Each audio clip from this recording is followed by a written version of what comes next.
Okay boys, this is not a video for the unemployed. This is the bro, but I still have a full-time job on Wind of Life farm. Still gonna make you a ton of profit, it takes less time to set up, which does mean less loot overall, but my results were surprisingly good. Let's get into the video and break down how the strategy works and how many Omens of Light I was able to farm. So let's start with the strategy overview and the goals I had going into the strat. Now the goal obviously is to drop as many Omens of Light as possible without using the Grand Mirror Delirium strat that was popularized by Fubgun. This method is still based off that strat, but it requires less setup and it's a little bit different and it caters more towards casual players. The main reason I'm not using the Grand Mirror strat is to save time on setup and spend more time mapping. At the end of the day, I myself have a full-time job. I can't always do fully maximized strategies myself. I also believe POE is a game of reps, and this strat should get your reps in much faster, and even though it is overall less loot, you're going to have more time mapping and you're going to get a lot of rewards still.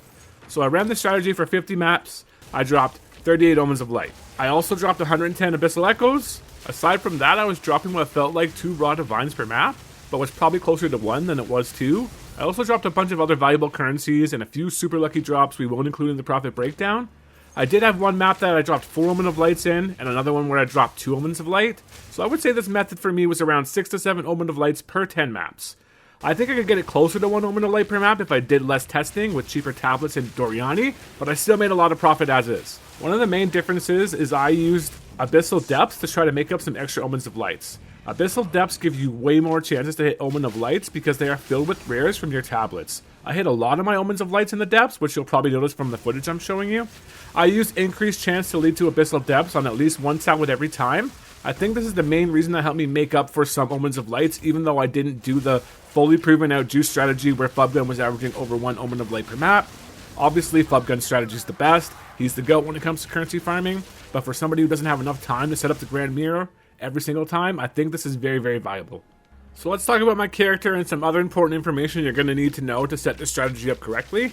Now, my character rarity is 115%, which is good, but it definitely could be better. Most people suggest 130 to 150, that would be better, but I personally think 115 is fine. I wouldn't run this method with less than 100% rarity on your character. I think at that point, you're leaving drops on the table. An important part of the strategy is you either need to instantly kill the rares that spawn from the Abyssal Pits, or you have to pull the rares out of the Void Cloud to kill them. You will see me do both methods in the background footage. You cannot get an Omen of Light or any good Omens if you kill the rare while they're in the smoke. Because of that fact, I run Mage Blood instead of Headhunter. Headhunter is better overall belt, but it can break Abyss farms because of the Shadewalker rare monster modifier that randomly teleports you towards mobs. So if you kill a rare that has that mod, your Headhunter will pull it up, and it will start pulling you into the smoke when you're trying to kill these rares, and you're going to break a bunch of your Omens. So that used to happen to me all the time when I used Headhunter to do this farm. I would get pulled into the void smoke unexpectedly, and so many times I accidentally killed rares, and eventually I was just like, it's not really worth farming this with Headhunter. Now because of that, I think Mage Blood is a great alternative. If you don't have a Mage Blood, trust me, I get it, but that's what I would suggest. Or maybe just try not using your Headhunter even if you do run it, because you don't want to break your Omens and like lose Omen of Lights because you're getting pulled into the smoke when you shouldn't be. Now, an important part of the strategy is you do need to roll your maps, so you're going to want to put 5 mods on all your maps with 1 revive, because it doesn't work with 6 for some reason. And then you're going to need to use 3 Omens, Omen of Chaotic Rarity, Omen of Chaotic Quantity, and Omen of Chaotic Effectiveness. Click them all on. You're going to have to use a Chaos Orb on every single map. You will make this cost back up just by dropping Raw Chaos. Boom. Now, once that's done, you can put your last modifier on, and then your maps are good to go. You just want as much monster rarity on your maps as possible. It makes a big difference in the drop rate. This again was popularized by Fubgun. This isn't something I came up with, but it works really well. So I wanted to make sure I let you guys know. Okay, next let's talk about the entry cost. So the entry cost is decently high, I would say. You're going to try to keep your tablet cost under the cost of 2 Omens of Light, which is like 26-ish divs. So you know that like NBA dollar meme where they're like, build a great starting 5 for $15. That's kind of what we're going to try to do here with our tablets. So don't spend more than 30 divines on your tablets. Try to average in that 24 to 30 divine range would be my suggestion. Now, it does take another 10 divives to roll the maps like I showed you before.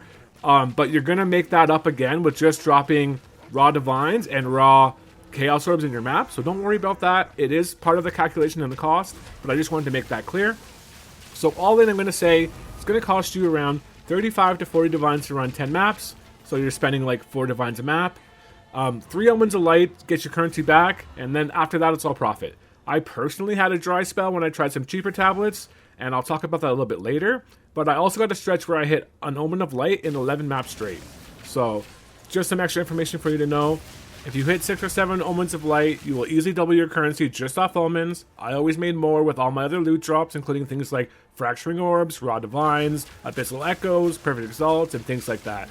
So I'm going to talk about the setup now, and then we'll cover other important things I learned while I was running this strategy. So how do you set it up? Let's start with the basics. Your Atlas Master, Jado was who I ran. I did some tests with Doriani. He is good, especially in city maps, but overall I just ran Jado.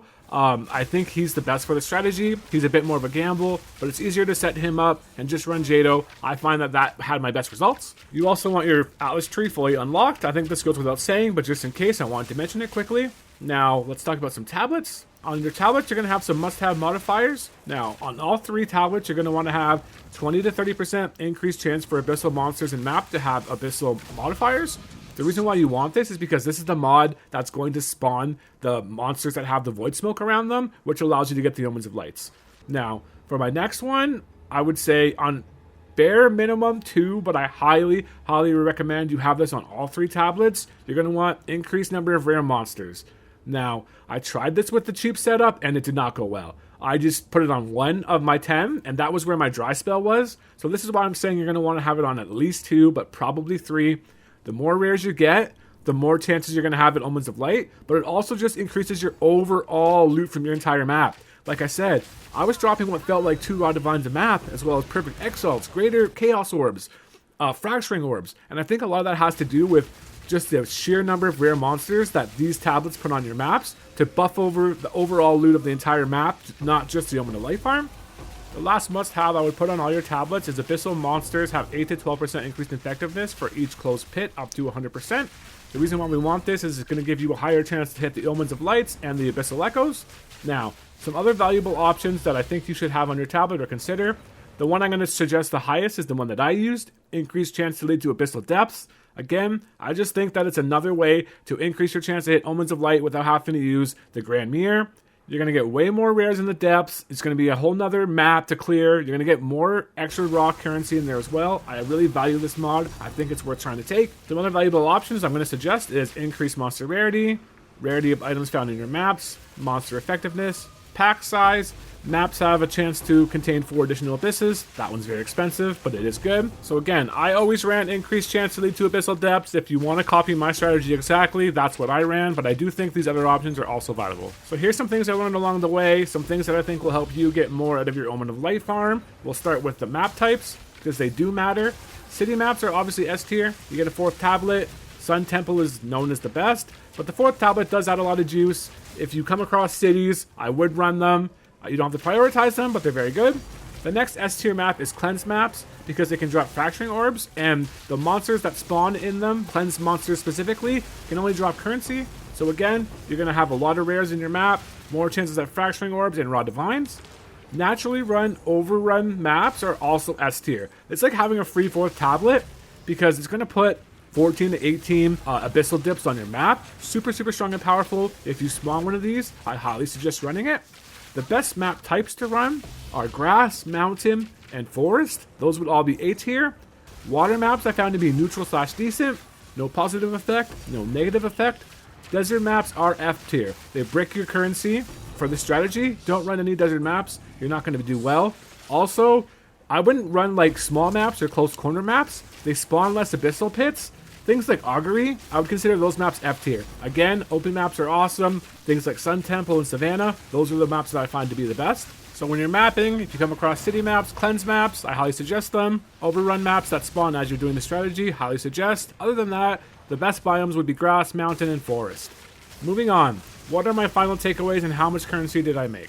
So, at the current market price, 38 Omens of Light will net you around 470 divines. We calculated our cost at the high end to be safe. We're looking at 40 divines for every 10 maps. That's a total of 160 divines. So we made 310 divines profit just off Omens of Light. That doesn't include our average of over 1 raw divine per map, as well as the Abyssal Echoes, which are still around about a third of a divine at the time of recording, which would net us another 33 divines. Without including our giga big drops like the Rite of Passage, I still think we easily cleared around 520 divines, which would make a 360 divine profit for the 40 maps I ran. Again, I'm trying to be super conservative here, guys, but I think this is a very viable strategy. As far as omens go, you're not going to hit that 1 omen of light per map most likely, but I think you can get close there, maybe 9 for every 10 maps. It's going to be very profitable, guys. So I hope I didn't over or undersell my strategy. I think it is very viable. I think you're going to make a lot of profit either way. I don't want to make the expectations too high. I try to be as realistic as I can in my calculations without including things like the Rite of Passage. I also dropped the Rakia's Flow along the way. But yeah, guys, I think it's a great strategy to try. I would highly suggest giving it a go. Omens of Light are still very valuable. Even if the price dips, they have a huge sink. Crafters need to use these all the time. Some crafts take like 10 to 20 of these just to get one desecrated mob they're looking for. So even if the price crashes when a video like this drops, I do expect it to rebound. You don't have to sell them until you like what you're getting for them. It's always going to have a high sink cost because, like I said, crafters use these on every single craft. It's just one of those items that has a good sink, so the price is pretty stable. I hope you guys enjoyed the video. If you did, if you could leave a like and subscribe, that would be really helpful to my channel. I appreciate everybody who's here watching these videos. And again, if there's anything I missed, please leave a comment down below. Let us know so we can all make this strategy as viable as possible. Thanks again for watching, guys. I really appreciate it.